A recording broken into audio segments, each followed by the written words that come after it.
Hello, my name is Jamie, and today I'm doing a book review on The Inheritance by Louisa May Alcott.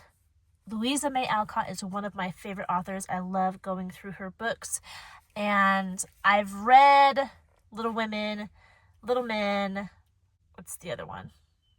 What's after Little Men? Joe's Boys. What's that other one? I've also read standalone stories like An Old-Fashioned Girl and Eight Cousins, Rose and Blue. I've read a ton of her books. So I wanted to start going through her books in order from the earliest works that she wrote all the way through her life, whether they're novels or not.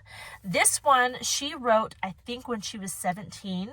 It was not published until way after her death. She kept it in her notes. She never threw it away, but she never published it while she was alive. You can tell that a young Louisa May Alcott wrote this book. It's not as refined as her later works, but it is full of morality.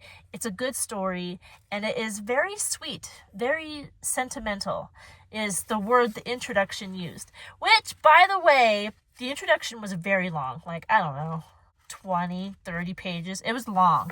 And I wanted to read it, and I did, and I wish I would have waited to read it after I read the book because it gave away so many spoilers. So if you get this book, read the introduction after you actually read the book because I knew like everything that was coming.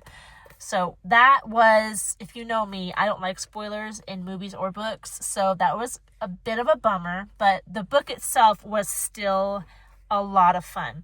And the story is around this girl. Her name is Edith. She's an orphan. She was adopted into this family to be the playmate of another little girl, Amy. That is the past.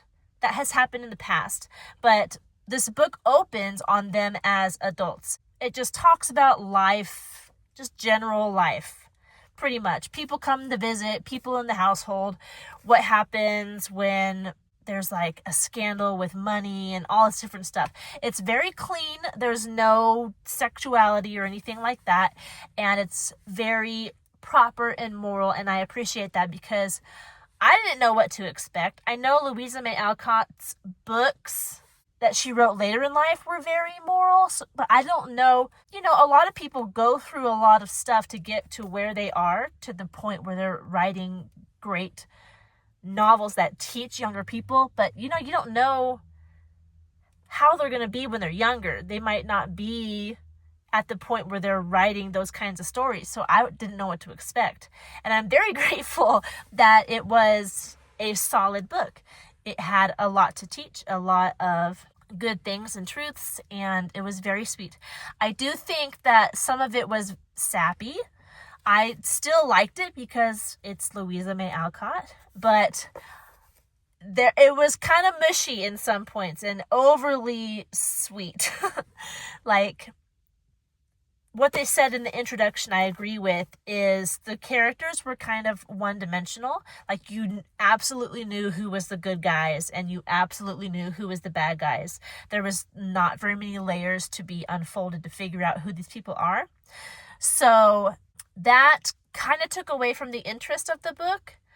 But even knowing 100% who was the good guy and the bad guy, it was still a good read because you got to see how Edith responded to the trials that came her way and how another character also dealt with these trials and how this person reacted to seeing Edith never waver in her desire to do what was best for everybody around her, even if they didn't respect her, being an orphan. So, really cool. I enjoyed it. I am excited to go through more of Louisa May Alcott's books. The next one, I already ordered it, is Flower Fables. It's a bunch of short stories surrounding flowers and fairies and stuff like that. So, I already have it, and I'm excited to read it because I love this author. This book is only 147 pages long. It was published in 1997. I had to look that up because, again, it was published after her death. She originally wrote it in like 1854 or something like that. I'm not sure. That may be way off. I'm just off the top of my head. But she just kept it in her notes. And it made you think that perhaps it was dear to her heart. She never threw it away. So I'm glad that whoever found it did publish it, that we can read it, because it was a good one. I really liked it. There's no illustrations. It's not a big thinker. It's just a sweet story. So there you go.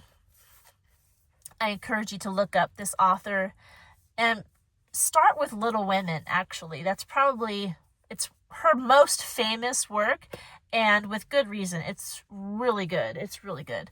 So there you go. That's all I have for this book. I really enjoyed it. I think you will too. If you have any questions, leave them down in the comment section below. If you want to see more content like this video, subscribe to this channel, and I hope you're doing well. I will talk to you in our next video. Goodbye.